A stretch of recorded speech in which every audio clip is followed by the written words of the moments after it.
সম্ৰাজ্ঞী আছে নহয় নহয় আপুনি নাচিব এনে হাত আৰু হাতৰ ভংগীমাৰ অকমান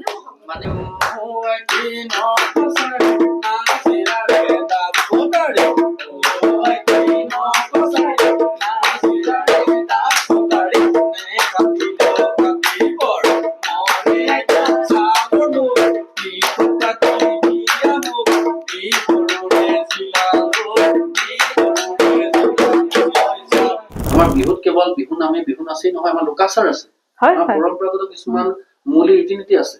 বিহুৱে কি শিকাইছে?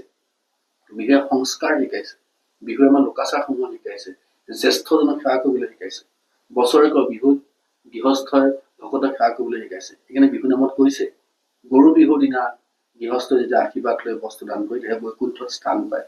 কি বুলি কৈছে বিহু নামে?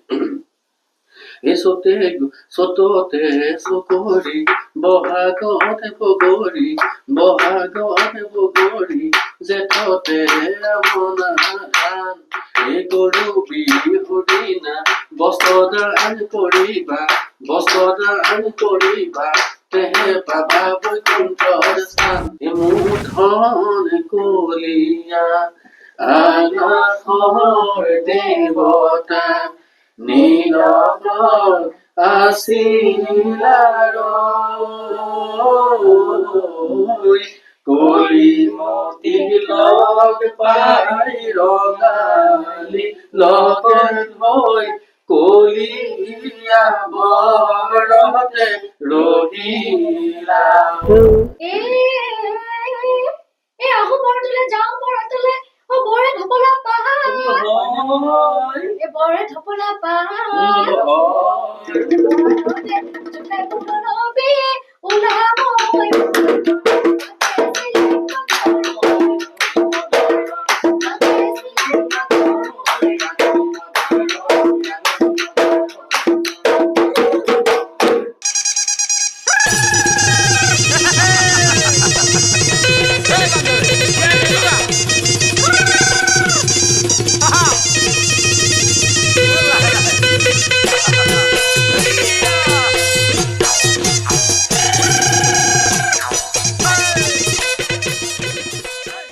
নমস্কাৰ দৰ্শকসকল, স্বাগতম জনাইছো অনুৰঞ্জনৰ মজিয়ালৈ। বহাগৰ বতৰ পুলি কেতেকী মিঠা মাতত মন থৌকি পাথো নহয়নে বাৰু? ইফালে ঢোলৰ মাত, সিফালে পেঁপাৰ মাত, আকৌ ঘৰত থকা আমাৰ গাভৰু কেইগৰাকী নাচনি সাজি উখল মাখল এক পৰিৱেশ। এই সুন্দৰ পৰিৱেশটোত আজি আমি খুব সুন্দৰ অনুষ্ঠান এটা আপোনালোকলৈ আগবঢ়াম। আজি আমি দুগৰাকী বিশেষ ব্যক্তিক আমন্ত্ৰণ জনাই আনিছো, লগতে এগৰাকী ঢুলীয়া আছে আমাৰ এই অনুষ্ঠানত। আজি আমাৰ দুয়োগৰাকী সমল ব্যক্তিৰ পৰা আমি যথেষ্ট কথা শিকিম, বিহু সম্পৰ্কত কথা শিকিম, শুনিম। বিহু নাচি দেখুৱাব নোৱাৰিব, তথাপিও আমি বিহু শুনিম আৰু বহু কথা জানিবলৈ চেষ্টা কৰিম। নতুন বছৰ, নতুন সময়, নতুন আশা, নতুন হেঁপাহেৰে নতুন পৰিকল্পনাবিলাক নিশ্চয় আপোনালোকৰ সফল হ'ব। প্ৰথমতে ভগৱন্তৰ ওচৰত সেই প্ৰাৰ্থনা ভাগ জনাই আমি আমাৰ অনুষ্ঠান আৰম্ভ কৰিবলৈ লৈছোঁ।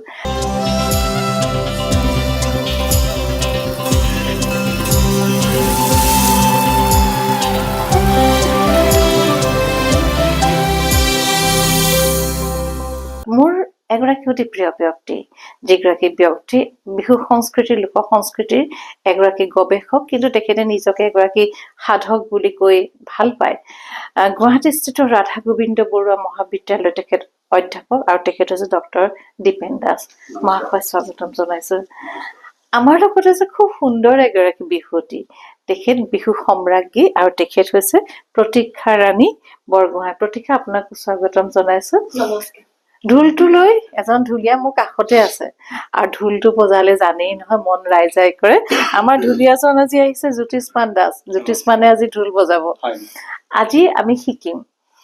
মই প্ৰথমে আপোনালোক দুয়োগৰাকীকে ধন্যবাদ জ্ঞাপন কৰিছো এই কাৰণে, আপোনালোক এতিয়া অসমৰ এটা প্ৰান্তৰ পৰা আনটো প্ৰান্তলৈ উৰি আছে, দৌৰি আছে, ঢুপলি আছে, আৰু এটা কাৰণতে ঢুপলি আছে, সেই কাৰণটো হ'ল নতুনক বিহুৰ মাজলৈ লৈ অনা কৰ্মশালা প্ৰদান কৰা।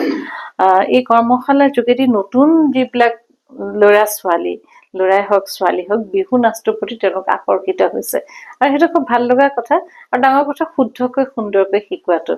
এতিয়া মই মহাশয় আপুনি যেতিয়া আহে এগৰাকী গৱেষক যেতিয়া আমাৰ মাজলৈ আহে তেতিয়া আমি বহু কথা জানিবলৈ চেষ্টা কৰোঁ, বিশেষকৈ বিহু সম্পৰ্কত আৰু অতীতৰ কথাও জানিবলৈ চেষ্টা কৰোঁ, বৰ্তমানৰ সময়ৰ কথা জানিবলৈ চেষ্টা কৰোঁ। বিহু কেনেধৰণে বোৱতী নদীৰ দৰে বৈ গৈ আছে, কি কি নতুনত্ব সংযোজন হৈছে, কোনখিনি আঁতৰি গৈছে?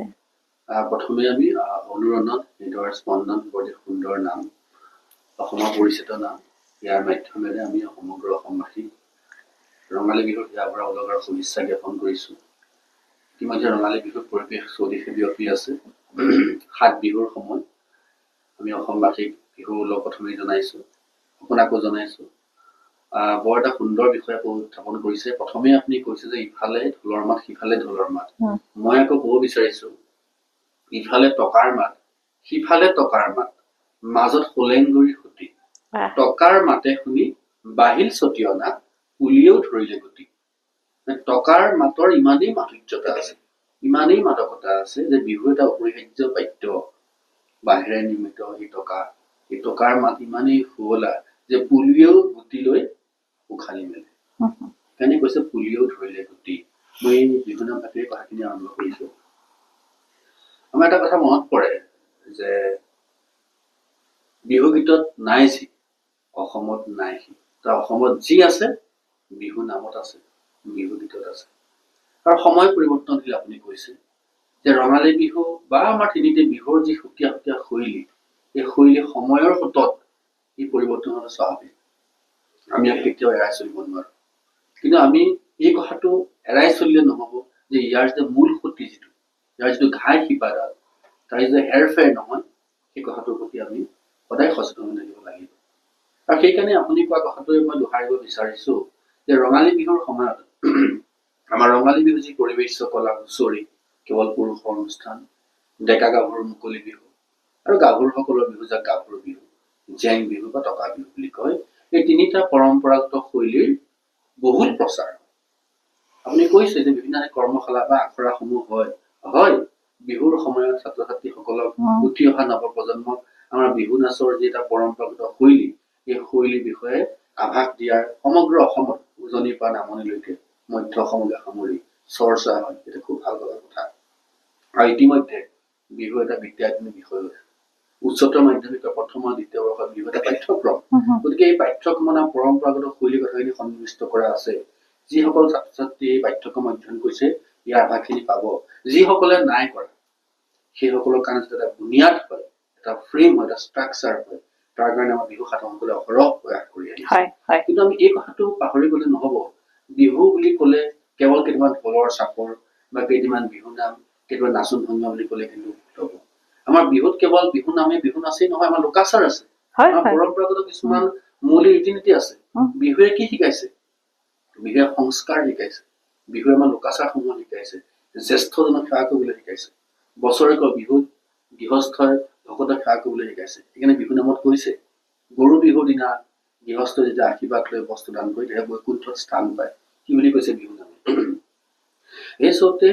চততে চকৰি বহাগতে বগৰী, বহাগতে বগৰী জেঠতে আমনা ধান, এই গৰু বিহুৰ দিনা বস্ত্ৰদান কৰিবা, বস্ত্ৰদান কৰিবা, তেহে পাবা বৈকুণ্ঠৰ স্থান। এয়া বিহু নামে কৈছে। আকৌ বিহু নামে কি কৈছে? মোৰ ধন কলিয়া আলাসৰ দেৱতা নীলসত আছিলে, ৰৈ কলিমতীক লগ পাই ৰঙালীৰ লগে হৈ কলিয়া বৰতে ৰলি নাও। এয়া আমাৰ কিংবদন্তিমূলক ঘোষা। হয়, মই দুয়োজনকে ঘোষা পাখি গাবলৈ কৈছো কাৰণ তাতে বিহুৰ এটা সাংঘাতিক ঐতিহ্য লুকাই আছে। আমাৰ হুঁচৰি ঘোষাপদ বিলাকৰ কিছুমান এটা শৈলী আছে, কিংবদন্তিমূলক আছে, প্ৰশস্তিমূলক আছে, প্ৰণামমূলক আছে, আপোনাৰ আখ্যানমূলক আছে, তাৰ লগতে বৈষ্ণৱ সংস্কৃতি জড়িত হৈ আছে। যেতিয়া মানে আমাৰ শংকৰদেৱৰ নৱবৈষ্ণৱ ধৰ্মৰ প্ৰভাৱ বিহুত আহিল, তেতিয়া আমাৰ বিহুত কি আহিল জানে?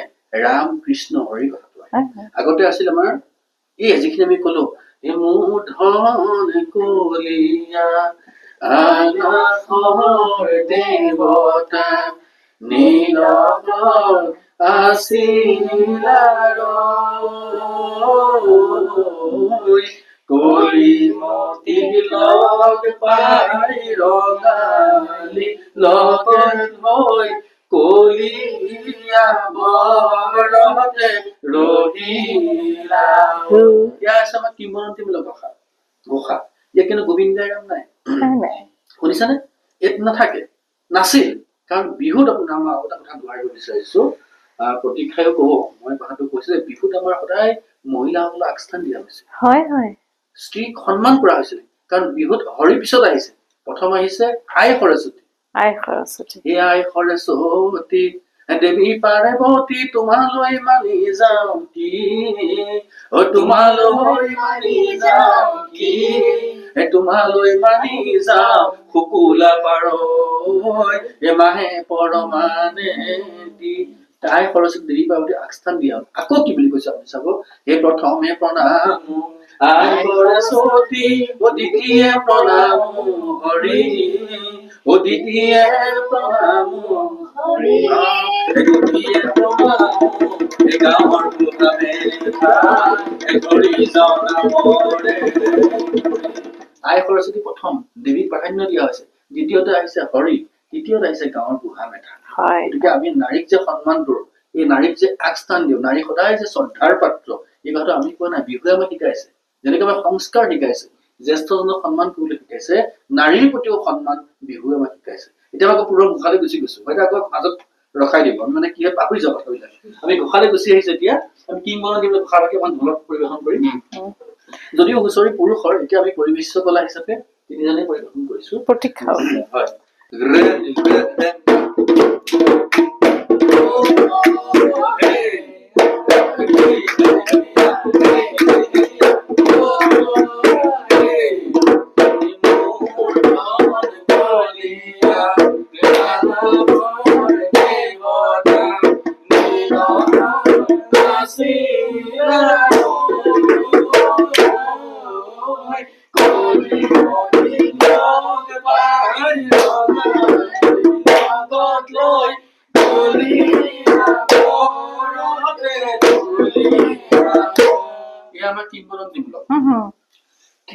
ধেমেলীয়া কিছুমান কথাও আছে। লাও তলে চিকা যায়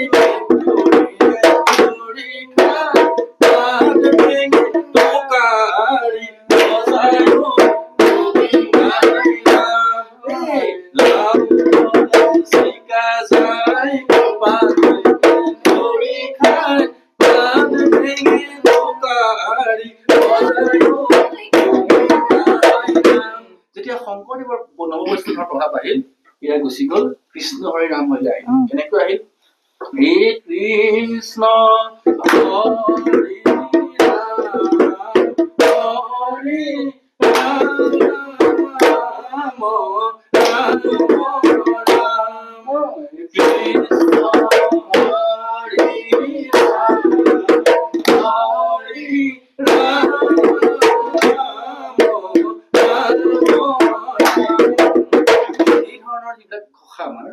নৱবৈষ্ণৱ প্ৰভাৱৰ ফলত ৰাম কৃষ্ণ হৰি আহিল। ইয়াত কি কৰা হল, ইয়াৰ যিবিলাক পদ ঘোষাভাগীৰ লগত পদ খিনি লোৱা হল কীৰ্তনৰ পৰা।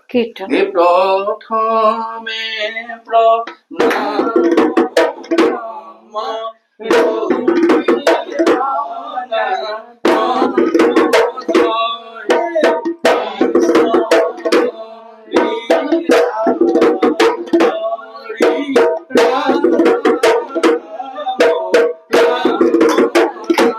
আমাৰ যিবিলাক কিংবদন্তিমূলক, তাত কি গাব, তাত কি কৰিলে, আমাৰ যিবিলাক আখ্যানমূলক গীত আছে, পগলা পাৰ্বতীৰ গীত, বদন বৰফুকনৰ গীত, চিকন সৰিয়হৰ গীত, সেইসমূহ তাত সংলগ্ন কৰি গোৱাৰ কথা চলিছিল। মানে সেই ধৰণৰ পৰম্পৰা আছিল নৱবৈষ্ণৱৰ প্ৰভাৱ অহাৰ প্ৰাক মুহূৰ্তত। এনেদৰে আমাৰ বিভিন্ন ধৰণৰ হুঁচৰি ঘোষাপদৰ ভাগ আছে, আমাৰ এইবিলাক চলি আছে। এইসমূহৰ ওপৰত অধ্যয়ন হৈছে, গৱেষণা হৈছে। কিন্তু কথাটো হৈছে এনেকুৱা যে হুঁচৰি যি পৰম্পৰাগত শৈলী, আজিকালি কিন্তু হুঁচৰি ৰূপটো হেৰাই গৈছে। হুঁচৰি ইমান ধুনীয়া ধুনীয়া ঘোষাপদ আছে, ডেকা বিহুৰ নাচোন ভংগীমা আছে, বুঢ়া চেও খৰা চেও বিলাকত ডেকা বিহুৱাই নাচে, ইমান ধুনীয়া ধুনীয়া জাত নাম আছে ডেকা বিহুৱাই নাচিবৰ কাৰণে, নচুৱাই ডেকাসকলক, বা পেপাৰ কলি আছে। আজিকালি কি হৈছে, হুঁচৰি নামটো গুচাই কোনো ঠাইত হুঁচৰি বিহু বা বিহু হুঁচৰি কৰি ডেকা আৰু গাভৰুক একেলগে মঞ্চত নচোৱাৰ এটা পৰম্পৰা আৰম্ভ হ'ল, যাৰ ফলত হুঁচৰি বুলি ক'লে যে কেৱল পুৰুষৰ অনুষ্ঠান এই কথাটো ক'ৰবাত হেৰাই যোৱাৰ উপক্ৰম। গতিকে আমি এই সন্দৰ্ভত বিভিন্ন সময়ত অধ্যয়ন হৈছে, চিন্তা চৰ্চা চলিছে, আৰু সেইকাৰণে পাঠ্যক্ৰমত সন্নিৱিষ্ট কৰা হৈছে যে হুঁচৰি বুলি ক'লে যে কেৱল পুৰুষৰ অনুষ্ঠান, কেৱল ডেকা বিহুৰ নাচোন ভংগীমা সন্নিৱিষ্ট হয়, সেই কথাটো আমাৰ কাৰণ এটা সময়তো হুঁচৰিতো নাচনী স্থান নাছিলে, পুৰুষসকলে এটা সময়ত যিটো হুঁচৰি বৈশিষ্ট্য হয়, যেনেকে গাভৰুসকলে গাভৰু বিহু বা জেং বিহু কৰে, তাতো ডেকাই নকৰে হয়নে? যদি গাভৰুসকলৰ যদি ডেকা এজনে বিহু মাৰিবলৈ নাচিবলৈ যায় কেনেকুৱা লাগিব ভাবকচোন, সেই শৈলীটোকে বিকৃত কৰা হ'ব। ঠিক সেইটো হুঁচৰি ডেকা বিহু ডেকা বুঢ়া মেথাৰ অনুষ্ঠান, কাৰণ 3টা প্ৰজন্মৰে হুঁচৰি জোৰালে আহে, আৰু ই হৈছে অকমান মংগল সূচক, গৃহস্থৰ আশীৰ্বাদ দিয়ে বছৰটো কুশলে যাওক মংগল কামনা কৰি পৰিৱেশন কৰা অনুষ্ঠান। ঘোষা বজোৱাৰ পিছত অকমান ধেমেলীয়া কিছুমান বিহু নাম গাই য'ত ডেকা বিহুৱাই নাচে, ডেকা বিহুৱা নাচোন সংগীত কিছুমান আছে, সেই সময়টো হেৰাই যাব। গতিকে আমি বিচাৰিছো হুঁচৰি পৰম্পৰাগত শৈলীটো অক্ষুণ্ণ থাকক। মই মহাশয় আৰু এটা কথা মোৰ মনলৈ আহিছে, মই ৰাতি বিহুক খুব সন্মান কৰো। এই যে চ'ত মাহত শেষৰ ফাললে গোটেই দিনটো আমাৰ মহিলাসকলে কাম কৰে, কিমান কাজি আমাৰ মহিলাসকল, তাঁতৰ শালত গামোচা থাকিবই, বাকী চোতাল ঘৰ সকলো মুচি কাচি ঠিক ঠাক কৰি ঘৰখনক সকলো যতনাই তেওঁলোকে ৰাতি বিহু মাৰিবলৈ যায়, আৰু গাঁওখনৰ এগৰাকী মানে খুব জ্যেষ্ঠা আৰু খুব কৰ্তৃত্বশীল নাৰীৰ লগত যায়, তেওঁ গাভৰু বৰা, আকৌ পুৰুষসকলৰ লগতো যায় এজন ডেকা বৰা, তেওঁ বিৰাট কৰ্তৃত্বশীল। আৰু ডাঙৰ কথা তেওঁলোকে তেতিয়াতো বিজুলী বাতি নাছিলে, জুই শিখালে, জোৰ লৈ যায়, গাভৰু বৰাই জোৰ লৈ যাব, পিছে নাচনী কেইগৰাকী। আৰু মই আপোনালোকৰ পৰা শুনিব বিচাৰিছো যে গাভৰু বৰাই আকৌ দিনত নাচনী সকলৰ অভিভাৱকক সন্মতি ল'ব লাগে, খুজিবলৈ যায়, আৰু সেই মুহূৰ্তত নৈ এখনৰ ইপাৰে সিপাৰে ডেকাখিনিও গাভৰুখিনি খুব ভালকে নেদেখে, গাভৰু ডেকাখিনিক ভালকে নেদেখে, কিন্তু তেওঁলোকৰ নামৰ যিটো কটাকটি, সেই প্ৰত্যুৎপন্নমতি যিটো, আৰু তেওঁলোক যে ইমান শিল্পী সেইটো মোক খুব ভাল লাগে। সেই কওকচোন সেই বিষয়ে অকণমান। আচলতে ৰাতি বিহুৰ কথাটো দুটা ধাৰা আছে। ৰাতি বিহুৰ এই যিটো ধাৰা বা শৈলী, ই মৰাণসকলৰ এটা অনন্য বৈশিষ্ট্য। মৰাণসকলৰ ৰাতি বিহুৰ এটা পৰম্পৰা আছে, আৰু কোনোৱে ক'ব বিচাৰে যে ৰাতি বিহু বুলি ক'লে বিহুৰ আখৰা বুলি কয়। চ'ত মাহ সোমোৱাৰ লগে লগে গাঁৱৰ ডেকা গাভৰুসকলে নিশা দিনৰ ভাগতো ব্যস্ত থাকে, নিশা কি কৰে, ডেকাৰ ভাগে গাভৰুৱে গাভৰুৰ ভাগে দুখন খোলা কৰি গছৰ তলত বিহু কৰিছিল বুলি জনা যায়। আৰু সেই বিহুত যিহেতু গাভৰুসকলক ঘৰৰ পৰা নপঠিয়ায়, সেইকাৰণে গাঁৱৰ যথেষ্ট কথা আপুনি ক'লে, মই পুনৰ কৈছো, এগৰাকী বয়োজ্যেষ্ঠ কৰ্তৃত্বশীল, যাৰ কথা সকলোৱে মান্যতা দিয়ে, এনে এগৰাকী বয়োজ্যেষ্ঠ মহিলা লগত যায়, তেওঁ গাভৰু বৰা বুলি কয়, আৰু তামোল পাণ দি গৃহস্থ ঘৰক খুজিলি যদি ছোৱালীগৰাকীক ধুৱাই দিব নোৱাৰে, গতিকে ছোৱালী সাজি দিম বুলি কোৱা আৰু এটা প্ৰবচন আছে। ঠিক সেইদৰে ডেকাসকলৰ লগতো ডেকা বৰাজন থাকে, ডেকা বৰাজন আচলতে চকীদাৰ, আমাৰ সাধাৰণ অৰ্থত ক'বলৈ গ'লে ৰখীয়া বা চকীদাৰ, আমি কিন্তু বেলেগ এটা কৰ্তৃত্বশীল অভিভাৱক, মানে সেই কথাটো আমি ক'ব পাৰো। আমি চকীদাৰ বা ৰখীয়া কিয় কৈছো, গ্ৰাম্য ভাষাত কৈছো, মানে ইফালে যাব নোৱাৰে, গাভৰুসকলে ইফালে ডেকাসকলে ইফালে, তাৰপিছত তামোল চালি খাই বহি থাকিব, খবৰদাৰ লগালগি হ'ব নোৱাৰে, কাৰণ বিহু তেওঁ কৈছে নে, এই চাবাদে নাচনী গাতেগা লাগিব সোণালী যৌৱনত মুকুতা সৰিব, যে মুকুতা সৰিব বুলি কৈছে, মুকুতা যেতিয়া নসৰে তাৰ কাৰণে লগালগি হ'ব নেকি, পলুৱাই লৈ যাব নহয়, বিহুৰ পৰা পলুৱাই নিয়া পৰম্পৰা আছে। সেইকাৰণে তেওঁলোকে কৰ্তৃত্বশীল অভিভাৱক বা আমাৰ গ্ৰাম্য ভাষাৰে কৈছো চকীদাৰ বা ৰখীয়া, তত্ত্বাৱধায়ক। যি নহওক, এই যে বিহু মাৰিছিল নিশা এইটো কথাটো আমাৰ প্ৰয়াত জয়কান্ত কলিতাই খুব সুন্দৰকৈ লিখিছে, যে এই নিশা বিহু কৰোতে এই যে তেওঁলোকে নাচোন ভংগী কৰে, তাত কিছুমান যৌনতা সূচক গীত মাত গাইছিল, তাত যিবিলাক গীত মাত গাইছিল অকমান যৌন উদ্দীপক আছিল, আৰু সেইকাৰণে নিশা বিহু বুলি কৈছিল, কাৰণ জনচক্ষুৰ পৰা নিলগত জংঘলৰ মাজত, হাবিৰ মাজত জোৰ লৈ যিটো আপুনি কৈছে, তাত গোৱা বিহুনাম বিলাকে কিছুমান যৌনতাক প্ৰকাশ কৰিছিল, আৰু এইটো বিশ্বাস কৰিছিল যে এনেদৰে নৃত্য গীত কৰিলে কৃষিভূমি উৰ্বৰা হয়।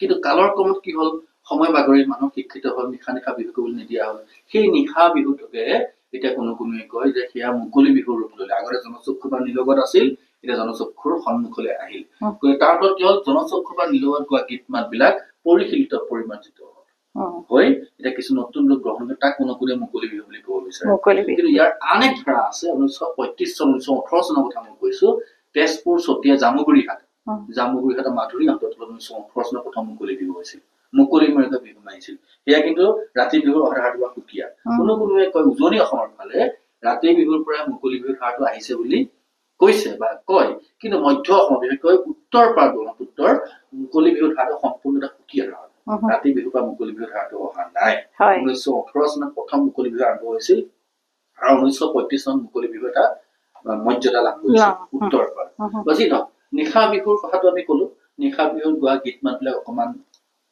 অপৰিমাৰ্জিত আছিল তাত ধৰক এনেকুৱা গাইছিল তোমাৰ তিনিখনি মোৰ তিনিখনি এৰিয়া কাপোৰৰ জাপ তোমাৰ তিনিখনি লোৱা বাচি বাচি কুকুৰাই দিলে তাক কুকুৰা কুকুৰা অজাতি কুকুৰা ভুকুৱাই মাৰিমে তোক ৰাতি নপুৱাতে কিয় তাকে দিলি ধনে এৰি গলি আমি ৰাজহুৱাকে এইবিলাক গীত মাত আচলতে গাব নালাগে নোকোৱাটো ভাল সেইকাৰণে প্ৰতিযোগিতাৰ মঞ্চত এই কথাবিলাক চোৱা হয় এই গীত মাতবিলাক জনচক্ষু বা নীলগত গোৱা হৈছে যেতিয়া সন্মুখলৈ আহিল মুকলি বিহুৰ অৰ্থাৎ ৰাইজৰ সন্মুখত গোৱা হ'ল ৰাইজক আনন্দ দিব হ'ল বা আমোদ দিবলগীয়া হ'ল এইবিলাক গীত মান গাব নোৱাৰা হ'ল আগতে কি গাইছিলে মানে আউলি ধানকে গাবলৈ গৈছিলো বাউলি বতাহে পালে কাচি দলি মাৰা হাবিতে সোমালো মুঠতে বৰলে ফালে ক্ষমা কৰিব দেই গোৱাৰ কাৰণে আমি এইটো প্ৰসংগক্ৰমে দোহাৰিছো এতিয়া নিশা বিহু গীত মাত এতিয়া মুকলি বিহু যদি ৰাইজৰ আগত আমি এইবিলাক গীত মাত গাওঁ আমি বিচাৰকলৈ হাত ধুবলগীয়া হয় এই গীত মাত বিলাকৰ হাৱাটো অলপ বেলেগ গতিকে আমাৰ দিনৰ যি বা মুকলি মূৰীয়াকৈ মৰা মুকলি বিহু গীত মাত বিলাকত আহিল পৰিশীলিত পৰিমাৰ্জিত ইয়াত প্ৰেম থাকিব ইয়াত কিন্তু প্ৰেমটো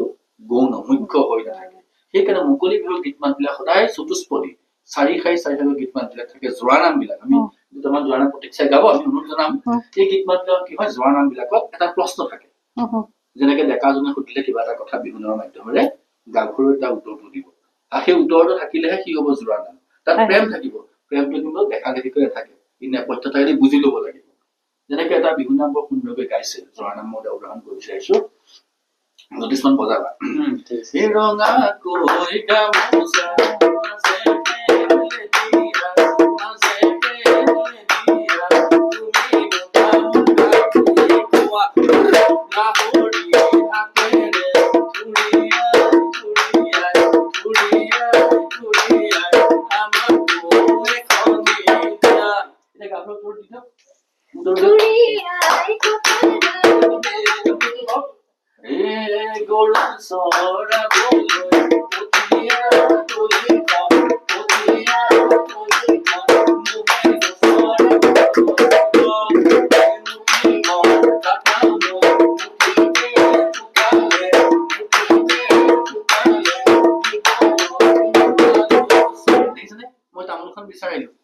লাহৰি হাতে থুৰিয়ে থুৰে আমাক এখন দিয়ে তেওঁ তপৰাই উত্তৰটো কি বুলিলে আপুনি যে কৈছিল নদীৰ ইপাৰে সিপাৰে এইপাৰে মই গাই আছো বুলি ধৰক ইপাৰে উত্তৰটো প্ৰশ্নটো শুনি তপককে উত্তৰটো কি বুলি দিলে যে গৰু চৰা বোলে কঠীয়া তলিখন গৰু চৰা তলিখন দেখিছে কঠীয়া তলিখন গৰু চৰি আছে আকৌ দলনিত দেখিছে মহজনে চৰি আছে এই প্ৰত্যুৎপন্নমতি ভাৱটো তেওঁলোকৰ আছিল সেইকাৰণে আমি কওঁ আমি অনাখৰি বুলি ক'ব পাৰো তেওঁলোক কিন্তু বহুত জ্ঞানী আছে চহা যদি আমি কৈছো তেওঁলোক বহুত তখৰ স্মৃতি শক্তি সম্পন্ন আছিল তপৰাই ধৰি লৈ দেখিছে আপুনি দলনিখন মহজে দলন চৰি আছে এইফালে দেখিলে গৰুজনী চৰি আছে পতককে গাই দিলে কি বুলি গৰু চৰা বোলে কঠীয়া তলিখন মহে চৰা বোলে দল পিছত কথাটো কৈছে কিন্তু মুঠিত কথা তামোল মুঠিতে শুকালে দিবলৈ মনটো আছিল মই চলি পোৱা নাই কেনেকে দিম তোমাৰ নদীখন পাৰ হয় গতিকে এয়া হৈছে আমাৰ বিহুৰ চহা শিল্পীসকলৰ প্ৰত্যুৎপন্নমতি মনোভাৱৰ প্ৰতিফলন ঘটিছে সঁচাকৈ মই এবাৰ আমাৰ বিহু সম্ৰাজ্ঞীৰ ওচৰলৈ আহিছো প্ৰতীক্ষা 2023 চনৰ বিহু সম্ৰাজ্ঞী হয়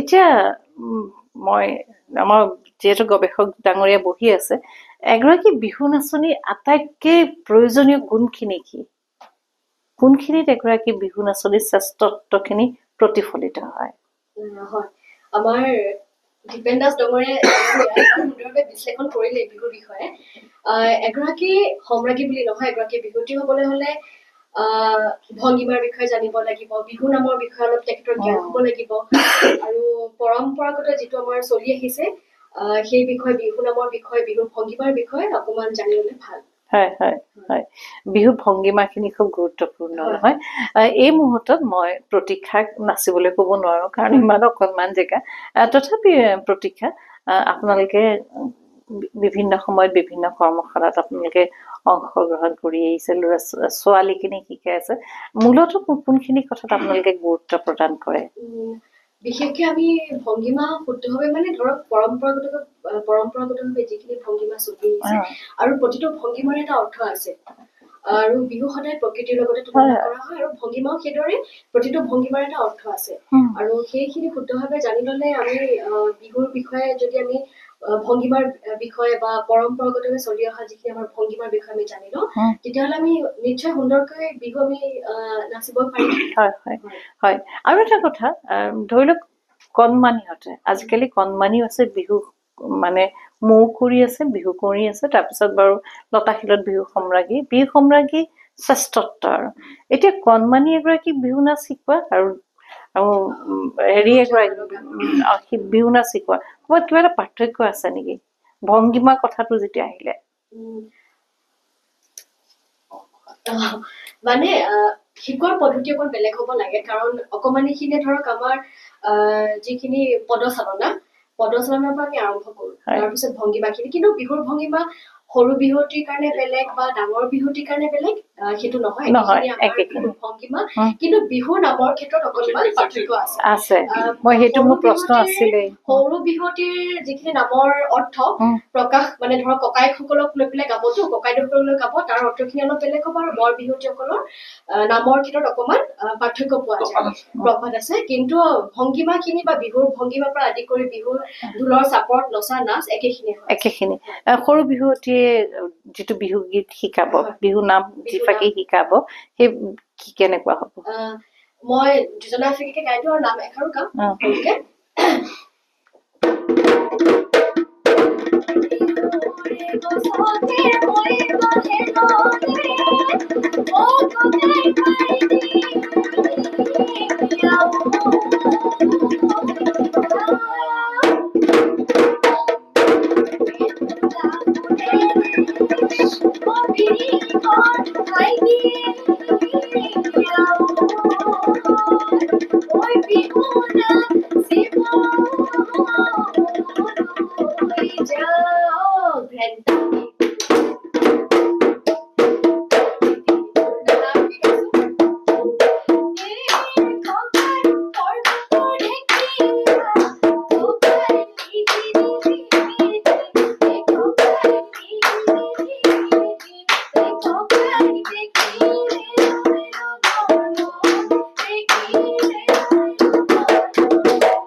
মই প্ৰতীক্ষাৰ কথাটো বৰ সুন্দৰ কথাখিনি ক'লে মই অলপমান দোহাৰিছো মানে সৰু বিহুৱতী বৰ বিহুৱতী হওক বিহুৱতীসকলক আচলতে বৰ এটা সুন্দৰ কোনোনে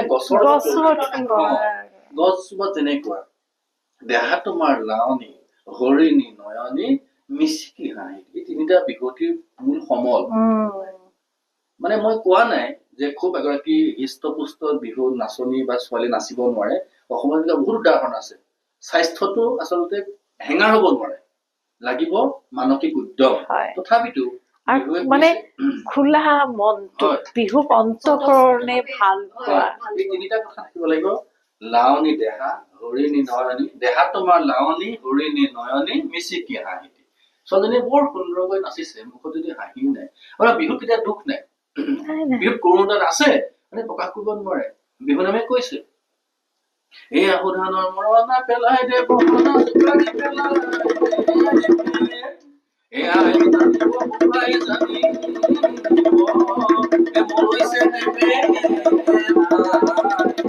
এইবিলাক কৈছে ছোৱালীজনীও গাইছে গাই দিয়া এয়া জানকে বিভিন্ন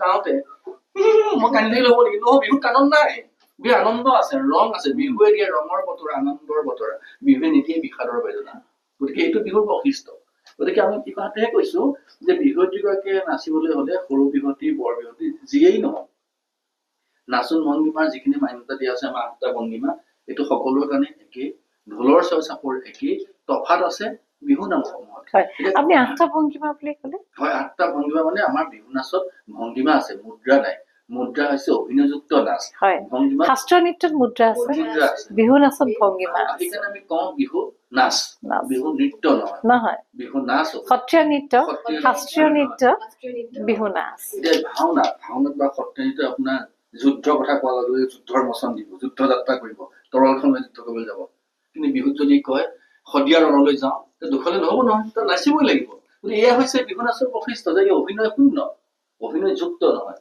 এতিয়া আমি সেই ভংগীমাখিনি সকলোৰে একেই হ'ব কিন্তু বিহু নামসমূহৰ তফাত থাকে প্ৰতীক্ষা বৰ সুন্দৰকৈ ক'লে সেইকাৰণে আমি কওঁ যে সৰু বিহুৱতীসকলে বিশেষকৈ মঞ্চলৈ যেতিয়া বিহু আহিল প্ৰতিযোগিতাৰ মঞ্চত খুব ভালদৰে নাচিব পাৰে তেওঁ যদি আহি গাই দিয়ে সেই দেহা হাতখন দিবলগীয়া হয় কয় ইমান ভালকৈ নাছিলে পুৰস্কাৰ কিয় নাপালে এই পুৰস্কাৰ নোপোৱাৰ কাৰণটো হ'ল দেহা ককায়েকৰ লগত জানো দেহা হৈ জানো বুলি কব ককায়েকৰ ককায়েকি বুলি কব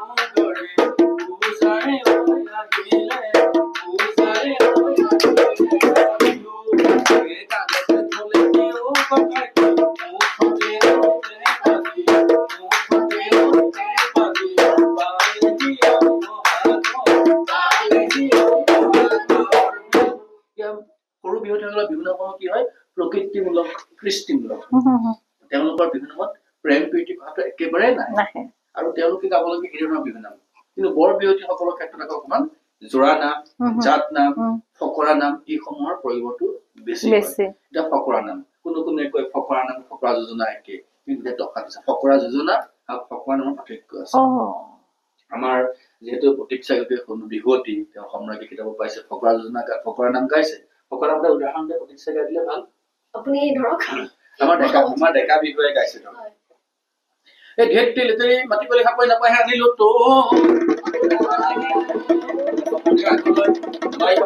সমনিয়াই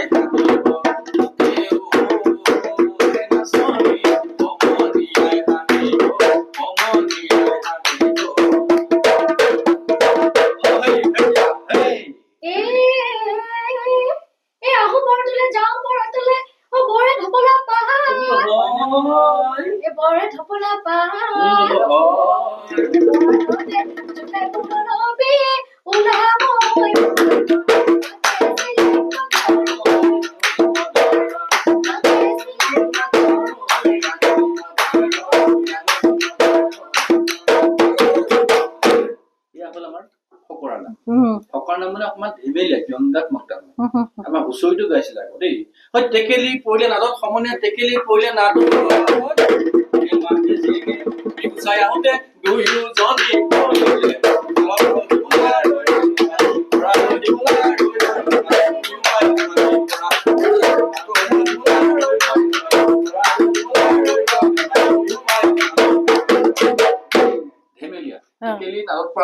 মাকে যেকে বিচাৰে খালত পাৰত তুলনা কৰিলে এইবিলাক আমাৰ বিহুৰ মেঘমৰা ভাণ্ডাৰ সম্ভাৰ যে বৰ বিহুতিৰ ক্ষেত্ৰতে এইসমূহ গায় এই ফকৰা নামটোৱে মানে কি কৰে প্ৰত্যেক পন্নমতিটো চাই লগতে এটা যোজনা মানে খৰকৈ গাই পিছফালে অকমান চুটি নাম এটা লগাই দিয়ে এই দুইটা নাম মিলি ফকৰা নাম আমাৰ পৰিবেশন কৰা হয় ফকৰা নাম বুলি কয় ঠিক কেতিয়াবা জাত নামসমূহ আছে এতিয়া বহুতে কয় আমি এইটো জাত নাম গাইছো কিন্তু জাত নামৰ যিটো ভাৱাৰ্থ জানিব লাগিব নহয় জাত নামসমূহ আমাৰ প্ৰতিযোগীসকলে গাওঁতে কি কৰে নামটো এটুকুৰা গায় জাতটো ঠিকেই গায় কিন্তু নামৰ এটুকুৰা কিহৰ নামটো অসম্পূৰ্ণ হৈ থাকে তেতিয়া যদি আপুনি আমাৰ শাস্ত্ৰৰ কথাই কৈছো কৃপাৰ সাগৰ দৌৰকিনন পুৰী মনৰ কাম ভকতৰ সম্পদান গুস্ক মুখে তোৱাৰ নাম আপুনি সময় নাই যদি পাঠ সুন্দৰ দি উঠে কৃপাৰ সাগৰ দৈৱ তিনন্দন পুৰিও মনৰ কাম, এইখিনি গাই দিলে হ'ব জানো?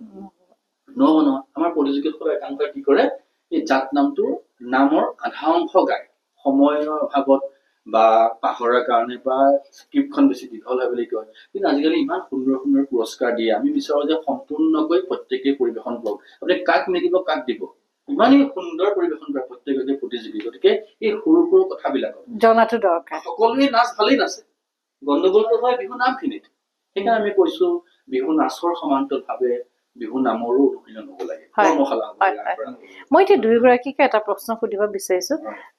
বৰ্তমান সময়ত কৰ্মশালাৰ সংখ্যা বাঢ়ি গৈছে। মানে মোৰ মনত আছে 10 বছৰমানৰ আগলৈকে হয়তো ইমান বেছি কৰ্মশালা নাছিলে, নহয়নে? এতিয়া বাঢ়ি গৈ আছে। এই কৰ্মশালাবিলাকত যিসকল এই ক্ষেত্ৰখনৰ বিশেষ ব্যক্তি, সেয়া বিহু সম্ৰাজ্ঞী হওক, সেয়া এগৰাকী গৱেষক সাধক হওক, তেওঁলোকে কৰিছে খুব ভাল কথা। কিন্তু আমি য'তে ত'তে দেখা পাইছো প্ৰকৃতাৰ্থত কৰ্মশালাই বিহুক কোন দিশলৈ লৈ গৈছে? তেওঁ প্ৰতিষ্ঠাই ভালকে কৰিব পাৰে, তেওঁ যিহেতু বিভিন্ন ঠাইত কৰ্মশালাত প্ৰশিক্ষক হিচাপে গৈছে, তেওঁলোকে আগ্ৰহী বুলি মই জনাইছো। আৰু আপুনি যি প্ৰশ্ন কৰিছে এতিয়া বিহু কৰ্মশালাৰ ওপৰত, খুব ভাল এটি অনুষ্ঠান বুলি ক'ব লাগিব। বিহু সময়ত এতিয়াতো আমাৰ আৰম্ভ হ'লেই প্ৰায় এমাহ ধৰি পেলাই বিহু কৰ্মশালা অনুষ্ঠান চলি আছে। আৰু প্ৰতিটো বস্তুৰ এটা ধনাত্মক দিশ থাকে আৰু ঋণাত্মক দিশ থাকে। আৰু আমি